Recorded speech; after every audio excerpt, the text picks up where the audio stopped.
새번역 사도신경으로 신앙 고백하겠습니다. 저는 전능하신 아버지 하나님 천지의 창조주를 믿습니다. 저는 그분의 유일하신 아들 우리 주 예수 그리스도를 믿습니다. 그분은 성령으로 잉태되어 동정녀 마리아에게서 나시고 본디오 빌라도에게 고난을 받아 십자가에 못 박혀 죽으시고 장사된 지 사흘 만에 죽은 자 가운데서 다시 살아나셨으며 하늘에 오르시어 전능하신 아버지 하나님 우편에 앉아 계시다가 거기로부터 살아있는 자와 죽은 자를 심판하러 오십니다. 저는 성령을 믿으며 거룩한 공교회와 성도의 교제와 죄를 용서받는 것과 몸의 부활과 영생을 믿습니다. 아멘. 거룩하신 하나님 아버지 감사합니다. 간밤에도 편히 쉬게 해주시고 새벽에 기도하는 자리에 불러주시니 감사합니다. 이 시간 저희들 마음 중심으로 주님을 경외하게 하여 주시옵소서.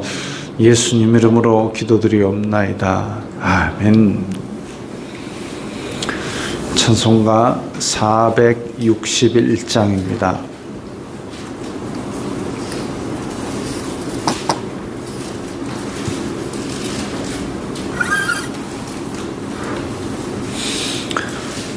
찬송가 461장입니다.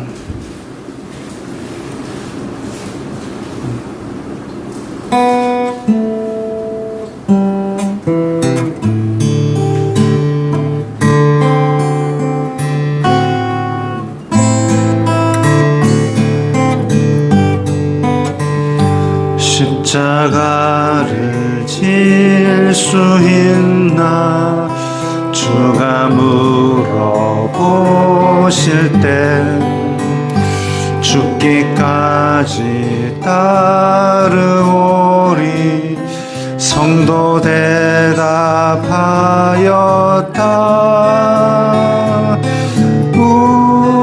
우리의 심령 주의 것이니 주님의 형상 만드소서. 주 인도 따라 살아갈 동안 사랑과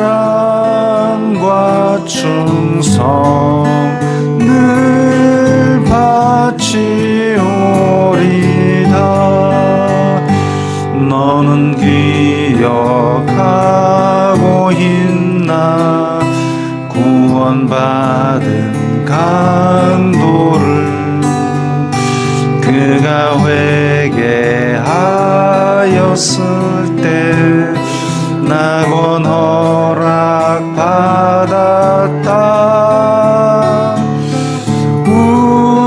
우리의 심령 주의 것이니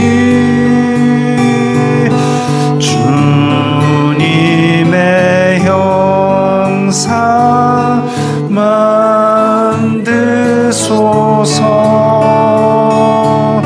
주 인도 따라 살아갈 동안 사랑과 충성을 바치오리다. 걱정 근심 얻은 그는 너를 둘러 덮을 때 주께 내 영 맡기겠나. 최후 승리 믿으며 우리의 심령 주의 것이니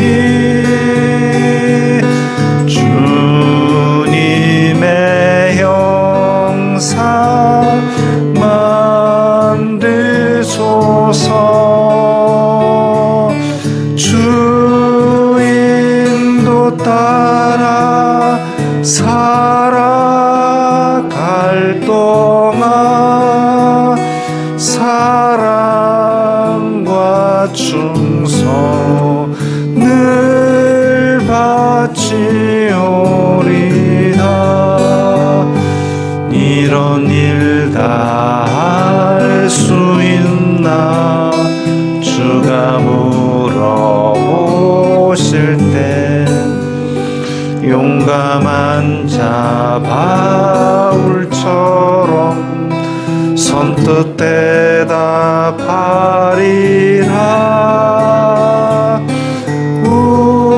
우리의 심령 주의 것이니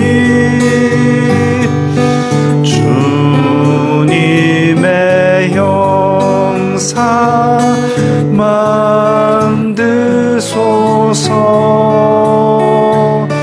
주 인도 따라 살아갈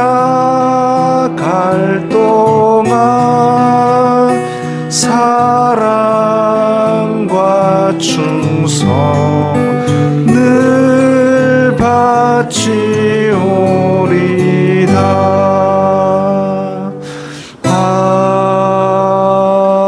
아멘.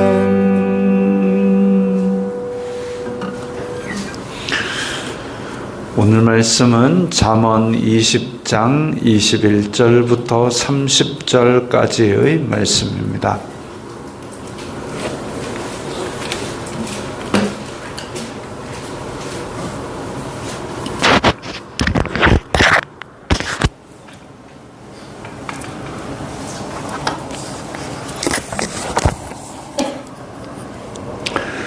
잠언 20장 21절부터 30절까지의 말씀 함께 읽겠습니다. 처음에 속히 잡은 산업은 마침내 복이 되지 아니하느니라. 너는 악을 갚겠다 말하지 말고 여호와를 기다리라. 그가 너를 구원하시리라.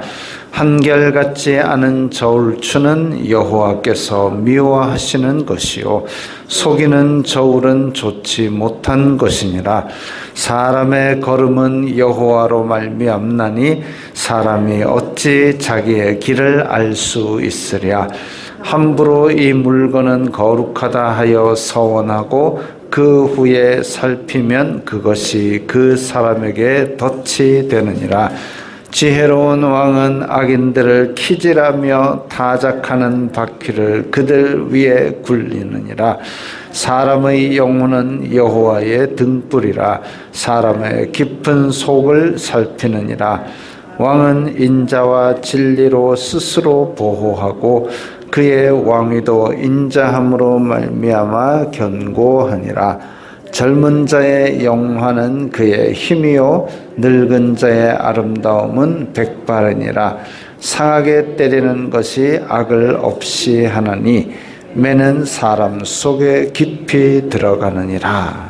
아멘. 처음에 속히 잡은 산업은 마침내 복이 되지 아니하느니라 그랬습니다.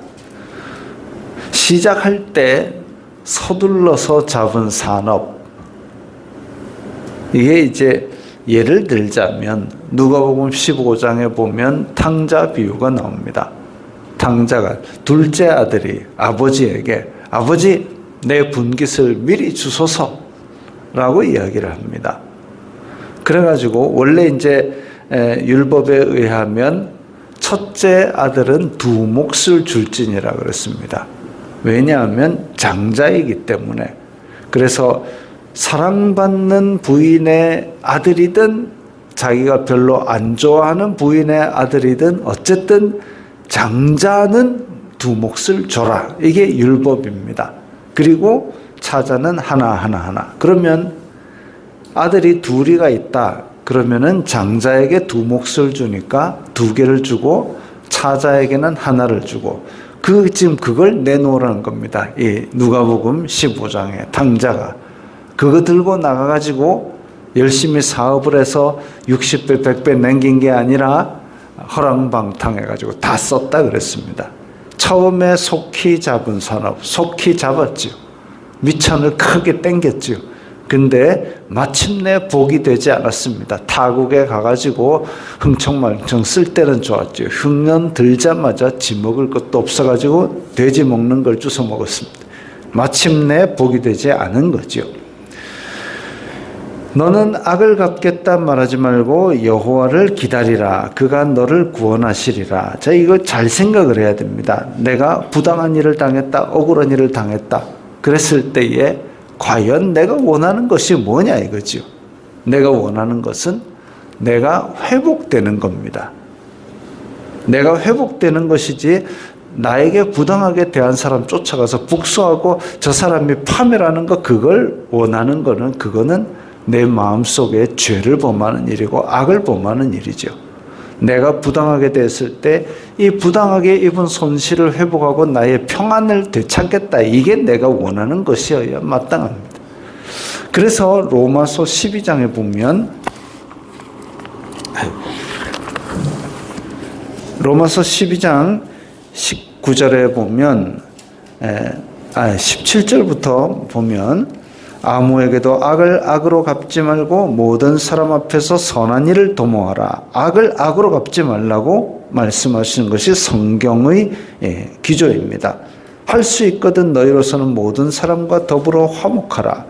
내 사랑하는 자들아, 너희가 친히 원수를 갚지 말고 하나님의 진노하심에 맡기라. 진노하심에 맡기라는 얘기는 부당한 일을 당했을 때 그것을 내가 억지로 갚아서 그 사람에게 악을 악으로 갚으려고 애쓰다 보면 나도 죄인이 되는 겁니다. 그래서 그것을 하나님께 다 아뢰는 거죠. 하나님, 제가 이런 부당한 일을 겪어서 괴롭습니다. 힘듭니다. 그래가지고 복수해 주소서 아니고 감찰하여 주소서, 나의 억울함을 들어주소서. 그러고 정돈을 해야지. 하나님, 그놈이 그냥 막 자빠지게 해주소서, 그 얘기는 하지 마시고 하나님의 진노하심에 맡기라. 기록되었으되 원수 갚는 것이 내게 있으니 내가 갚으리라고 주님께서 말씀하시니라. 내 원수가 줄이거든 먹이고 목마르거든 마시게 하라. 이게 우리가 할 일입니다. 줄였다, 목말랐다, 원수가 줄였다, 사람으로서 대하는 거죠. 사람이 줄였다, 그럼 먹이는 게 맞고, 목마르다 그러면 마시게 하는 것이 맞다. 그러면 하나님께서 창조하신 인간이니까 최소한의 존엄성은 우리가 존중을 해주고, 원수는 하나님께서 갚으시지만 어쨌든 사람으로서의 존엄성과 우리의 영혼의 순결함, 죄악을 멀리하는 것은 우리가 유지를 하고, 그러면 내가 숯불을 그 머리에 쌓아 놓으리라. 악에게 지지 말고 선으로 악을 이기라. 창세기에 나왔던 죄는 너를 요구하지만 너는 죄를 다스릴지니라. 그것처럼 우리가 여호와를 기다리라. 그가 너를 구원하시리라. 내가 부당한 일을 당해가지고 마음의 평안을 잃어버린 것, 그것에서 구원받는 것이 우리가 원하는 것이지 악한 자가 자빠지고 멸망하는 걸 원하는 게 아니지요. 한결같지 않은 저울추는 여호와께서 미워하시는 것이요 속이는 저울은 좋지 못한 것이니라. 잠언에서도 여러 번 나온 이야기입니다. 잣대는 한결같아야 되는 거죠. 남에게 되는 잣대는 나에게도 돼야 되고, 부당하게 악을 행하고 이런 사람들을 정죄하는 그 손가락질을 나에게도 들이대가지고 내가 그런 구석은 없나, 내가 사람들에게 갑질하고 부당하게 대한 것은 없나, 그것 돌아보는 것이 성도의 마땅한 가치관입니다. 사람의 걸음은 여호와로 말미암나니 사람이 어찌 자기의 길을 알 수 있으랴. 그래서 항상 우리는 겸손하게 하나님의 말씀으로 돌아보는 것이 우리의 할 일입니다. 당장 내일을, 당장 1시간 후를 우리가 장담할 수 없는 게 사람의 삶입니다. 함부로 이 물건은 거룩하다 하여 서원하고 그 후에 살피면 그것이 그 사람에게 덫이 되느니라. 함부로 물건을 거룩하다. 이 세상의 피조물인데 뭘 거룩하겠습니까? 그걸 가지고 서원을 함부로 하게 되고 그러고 나면 아차 실수다 싶죠. 그 후에 살피면 뭘 살피냐면 내가 서원을 헛되게 한 거를 어길 궁리를 하는 겁니다. 함부로 이 물건은 야 이러니까 하나님 내 이거 하겠습니다 하고 나서 돌아보면 제정신이 들어오면 이거 아닌 것 같거든요. 살피는데 뭘 살피냐면 그 자기 마음속에 너무 과도하게 서원했던 거를 어길 궁리를 하게 되면 그것이 그 사람에게 덫이 된다 그랬습니다. 전도서에서도 함부로 서원하지 말라 그랬습니다. 하나님 아이고 그건 실수입니다. 그런 얘기 하려면 애시당초에 서원을 하지 말라. 서원을 하지 말고 이왕 서원했으면 절대로 지켜야 된다. 근데 절대로 지켜야 된다라고 했지만 또 율법에 보면 지키는 게 맞지만 부득이하게 지키지 못할 사연이 있을 때에도 해결책이 있습니다. 옛날 사사기의 입다처럼 자기 딸을 갖다가 딜다 번제로 바쳐가지고 하나님이 아이고 서원 지켰다 고맙다 얘야 이렇게 칭찬하지 않습니다. 사람 바치라는 제사를 하나님께서 기뻐하시겠습니까? 그런 거 아니고 그래서 서원을 함부로 하고 물건 이 피조물에 대해서 함부로 그렇게 신앙적인 걸 갖다 붙이는 것은 옳지 않은 일이죠. 26절에 지혜로운 왕은 악인들을 키질하며 타작하는 바퀴를 그들 위에 굴리느니라. 지혜로운 왕들은 이 사람들을 사실 왕은 그 나라의 제일 최고 권력자이자 부자이기 때문에 그걸 어떻게 콩고물이라도 묻히려고 사람들이 달려들게 됩니다. 달려들 때에 왕이여 나는 당신에게 빨대 꼽아 쪽쪽 빨아먹을 겁니다. 이렇게 오는 사람 없어요. 왕이여 이 나라를 잘하게 하려면 나의 지혜가 필요할 겁니다. 이러고 이제 몇 입만 가지고 오는 거죠. 그렇게 되었을 때에 지혜로운 왕이라면 그런 사람들을 잘 분간해서 키질하고 타작하는 바퀴를 굴린다 그랬습니다. 키질해가지고 쭉정이들을 날려보내고 타작하는 바퀴, 옛날에는 돌로 사람 키만한 바퀴를 만들어가지고 그걸 이제 가운데다 구멍을 뚫어가지고 소가 이렇게 쭉 끌게 만들면 뺑뺑이 돌면서 그 곡식들을 아작아작아작 밟아내는 거죠. 그것처럼 악인들을 잘 테스트해가지고 바짝 밟아놓는 게 지혜로운 왕입니다. 근데 이게 참 어렵습니다. 그래서 지혜로운 왕이 어려운 거죠. 왜? 왕 앞에 나올 때는 어찌나 다 사기를 치는 얼굴들을 하고 말들을 하는지 그게 그렇습니다. 그래서 역사에 인간 역사에 보면 우리나라 역사를 보아도 왕 앞에는 권력자 앞에는 어디 사기꾼들이 벌떼같이 몰려들어가지고 그렇게 사기를 치려고 하는데 왕은 그들을 잘 분간해야 되고 그렇게 한 왕은 정치에 성공을 하지만 그렇지 않은 통치자들은 참 고생을 많이 합니다. 지혜롭지 않은 왕은 손발이 고생이죠. 사람의 영혼은 여호와의 등불이라 사람의 깊은 속을 살피느니라. 이 쉬운 성경을 보면 여호와의 등불이 사람의 영을 비추니 그것이 사람의 마음속을 드러낸다 그랬습니다. 하나님 앞에서는 사람의 마음속에 깊은 것도 드러나게 됩니다. 심령과 골수를 찔러 쪼개기까지 하는 하나님께서 우리의 마음 중심에 뭐가 들어있는가? 우리는 겉으로는 취하고 막 그렇게 할 수 있어. 사람은 속일 수 있지만 하나님께서는 우리의 마음 중심에 뭐가 들었는지를 명쾌하게 다 알고 계십니다. 그렇기 때문에 우리의 영혼이 진짜 바라야 되고 우리의 영혼이 진짜 지향해야 되는 거룩하고 정결한 삶을 향해서 노력하는 모양새라도 보여주는 것이 그게 하나님 앞에서 사람의 마땅한 도리지요. 하나님도 속여보겠다고 사기치는 거 처음에는 먹힐지 모릅니다. 야곱이 야곱이 아버지 사기치고 도망갈 때 돌베개 베고 자다가 사다리 꿈을 꾸고 하나님 내가 여기 돌아와서 11조도 바치고요. 내가 막 할 테니까 나 좀 밀어주세요 해가지고 외삼촌 라반한테 가가지고 또 고생하면서 큰 때를 이루었습니다. 성공을 했습니다. 아버지 사기치고 하나님 사기치고 잘 될 줄 알았지요. 근데 웬걸 돌아올 때에 자기 딸이 세겜에서 못된 일을 당하고 그 아들 둘이가 가서 난동을 부려서 한 족속을 그냥 칼부림을 하고 야 이거 큰일 났다. 우리가 다 죽게 생겼구나. 그때 뭐 하냐면 귀걸이하고 몸 장식 다 떼고 베델로 다시 올라가자. 하나님께서 그를 만나셨던 첫 장소로 아무것도 없이 다시 부르신 거죠. 그렇게 되기까지 사기치지 말고 그저 하나님 앞에 진실하고 성실하게 사는 것 그것만 생각하는 것이 마땅한 일입니다. 안 그러면 하나님께서 처음 장소로 부르실 겁니다. 28절에 왕은 인자와 진리로 스스로 보호하고 그의 왕위도 인자함으로 말미암아 견고하니라. 왕이 아까 악인들을 키질하고 타작하고 사람들 볼 때마다 다 취조해가지고 타작마당처럼 큰 돌로 바짝바짝 굴리면 결국은 주변 사람들 피곤해 죽습니다. 다 떠나갑니다. 다 등을 돌립니다.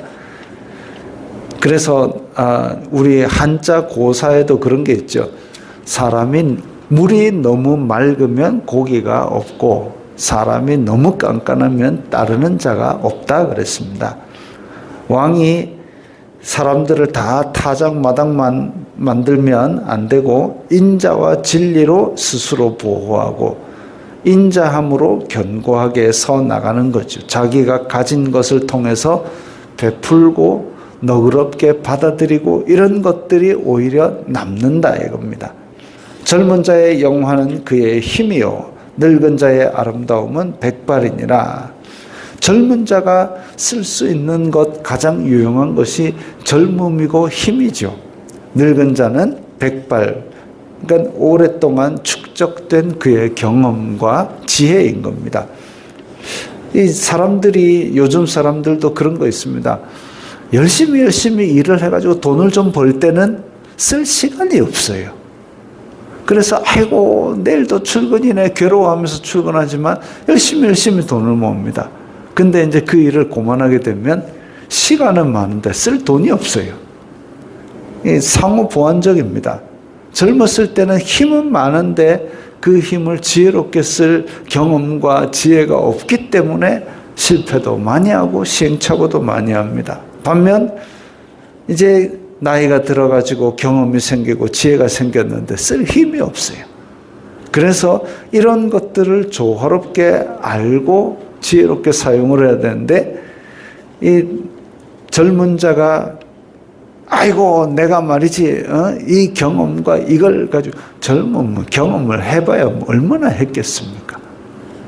그것과 또 마찬가지로 나이 들어가지고 경험과 지혜를 가지고 있는데 그거는 냅다 놔두고 그래도 내가 아직 힘이 있는데 아니요 힘이 있어봐야 얼마나 있겠습니까? 그런 것들이 조화롭게 사용될 수 있도록 나의 현실적인 객관적인 처지도 파악하는 것이 중요하죠. 마지막으로 상하게 때리는 것이 악을 없이 하나니 아니 악한 자 지금 잠언에서는 악한 자와 비슷하게 쓰이는 단어들이 미련한 자, 교만한 자 이런 것들입니다. 악한 자, 미련한 자, 교만한 자는 말로 해갖고는 잘 못 깨닫습니다. 그럴 때에 때리는데 어느 정도로 때리느냐 상하게 때리는 것이 아주 강력한 충격을 줄 정도로 그렇게 벌을 주어야 악을 없이 한다 그랬습니다. 안 그러면 한 대 맞고 빌빌거리다가 어느 정도 회복되면 또 악을 향해 달려가는 게 사람의 어리석은 악한 속성이죠. 그래서 상할 정도로 때려줘가지고라도 악을 없이 하는 게 맞다. 매는 사람 속에 깊이 들어가느니라 그랬습니다. 그렇게 벌을 받고 매를 맞는 것이 사람에게 어리석은 사람, 교만한 사람에게 깨닫게 하는 중요한 방법입니다. 그럴 수밖에 없는 것이 교만한 사람이나 악한 자들은 말로 해가지고는 그것을 잘 깨달으려고 안 합니다. 자기는 지금 힘이 있고 자기는 지금 재물이 있고 그렇기 때문에 그런 것들이 그런 교훈들이 깊이 들어가지 않는 거죠. 그래서 잠언에서는 계속 이야기하는 것이 겸손하게, 지혜는 다른 것들을 듣는 마음이고 겸손하게 그런 것들을 간구하는 사람에게 하나님께서 은혜를 베푸신 것을 말씀하고 있습니다. 우리가 이렇게 지혜의 말씀을 들으면서 우리의 마음속에서 어쨌든지 자꾸 침투하려는 악을 끊어내고 마음을 자꾸 바르게 쓰려고 애를 쓸 때 그것이 하나님께서 우리에게 주시는 지혜가 될 것입니다. 그런 지혜로운 삶으로 오늘도 행복하고 평안하시기 바랍니다. 기도하겠습니다. 거룩하신 아버지 하나님 감사합니다. 저희들에게 날마다 지혜의 말씀을 주시고 또한 저희들에게 날마다 정결하고 거룩한 삶을 향해 갈 수 있도록 하시니 감사합니다. 오늘 겪게 되는 순간순간마다도 하나님께서 주시는 지혜로 좋은 선택들을 할 수 있도록 도와주시옵소서. 예수님 이름으로 기도드리옵나이다. 아멘.